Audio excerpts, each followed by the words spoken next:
अनुपम मिश्रा, वैसे तो किसान आंदोलन, आरएलडी का एनडीए में आना, इन मुद्दों पर बहुत बहस हो चुकी है। आज इलेक्टोरल बॉन्ड पर बताइए, आपका क्या कहना है? आपकी पार्टी का स्टैंड क्या आपका भी वही स्टैंड है जो सरकार का स्टैंड है? इलेक्टोरल बॉन्ड स्कीम सही है?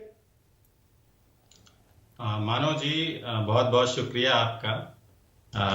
मैंने सुना आपकी बात और मुझे लगता है कि इस वक्त देश के अंदर कोई भी ऐसा नागरिक या कोई भी ऐसा संस्थान व्यक्ति नहीं होगा जो सुप्रीम कोर्ट के इस फैसले के विपरीत हो। राजनीति में शुचिता एक बहुत ही आवश्यक तत्व है और अगर वो नहीं है तो मुझे लगता है कि फिर राजनीति लोकतंत्र के उस मार्ग से बहुत पहले दिग्भ्रमित हो जाती है। इसलिए मैं चाहे हमारा दल अभी औपचारिक रूप से हमने भले बात नहीं कही है, लेकिन आपके और सभी के उन कयासों को भी मद्देनजर रखते हुए कि यह जो भी सरकार ऐसी कोई अगर पॉलिसी लाती है और उस पर अगर कोर्ट का कोई ऐसा जजमेंट आता है, उसको देखता है और सुप्रीम कोर्ट की ये टिप्पणी आती है, तो ये विचारणीय है और इस पर विचार किया जाना चाहिए।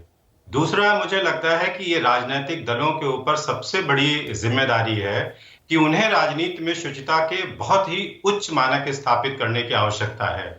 आज आम जनमानस का इतना राजनीति से मोह भंग हो चुका है, विचारधाराओं से मोह इतना भंग हो चुका है कि आम जनता के लिए बहुत मुश्किल घड़ी इस समय है।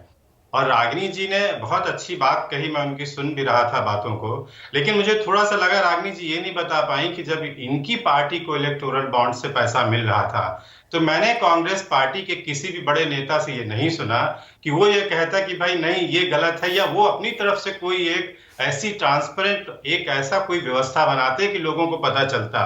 विडंबना इस मुल्क की ये है कि जब हम सत्ता में होते हैं तब तो सब सही है, जब हम विरोध में होते हैं तो हम हर बात पे उंगली उठाते हैं। मुझे लगता है कि सरकार की आलोचना अगर आप करते हैं, सरकार की उपलब्धियों को भी फिर आपको कंसीडर करना चाहिए।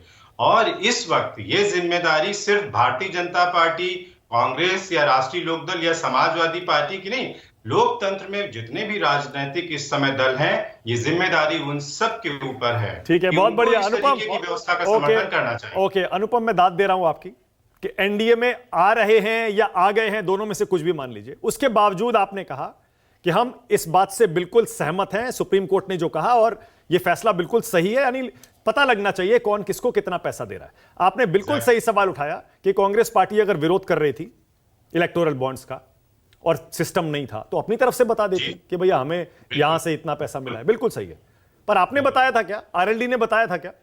आप जब आज स्वागत कर रहे हैं, आरएलडी ने आज तक कभी बताया क्या किससे कितना पैसा मिला? मानक जी, हमारा तो जो बॉन्ड है वो जनता से, किसानों से, आम जन से है। और जिस आप स्कीम की बात कर रहे हैं उसमें 1% आपने पहले ही बता दिया कि उसमें 1% की कंडीशन है। अभी हम 2022 में हम 2.85% आए, अब हमको बॉन्ड से मिलता तो हम बताते। अभी हमें बॉन्ड से मिला कहां? मिलने तो दीजिए। अरे भाई, बॉन्ड से मिलेगा तभी बताएंगे क्या? नैतिकता ये थोड़े होती है। हमारा वैसे मिल रहा है तो भी बताना चाहिए। जब आप देखिए, जब आप बुनियादी तौर पर ये मानते हैं कि कहां से किस पार्टी को कितना पैसा मिल रहा है, ये वो बता दे जनता को। अब बॉन्ड से मिल रहा है, कैश से मिल रहा है, चेक से मिल रहा है, बैंक ट्रांसफर से मिल रहा है, कैसे मिल रहा है बता दीजिए, क्या दिक्कत है? बिल्कुल बिल्कुल, हमारा इलेक्शन कमीशन को हम लोग तो भर के पूरा दे ही देते हैं, पूरा वहां पर उपलब्ध है, कोई भी वेबसाइट पे जाए, खोले और देख ले। अच्छा ठीक है, ओके।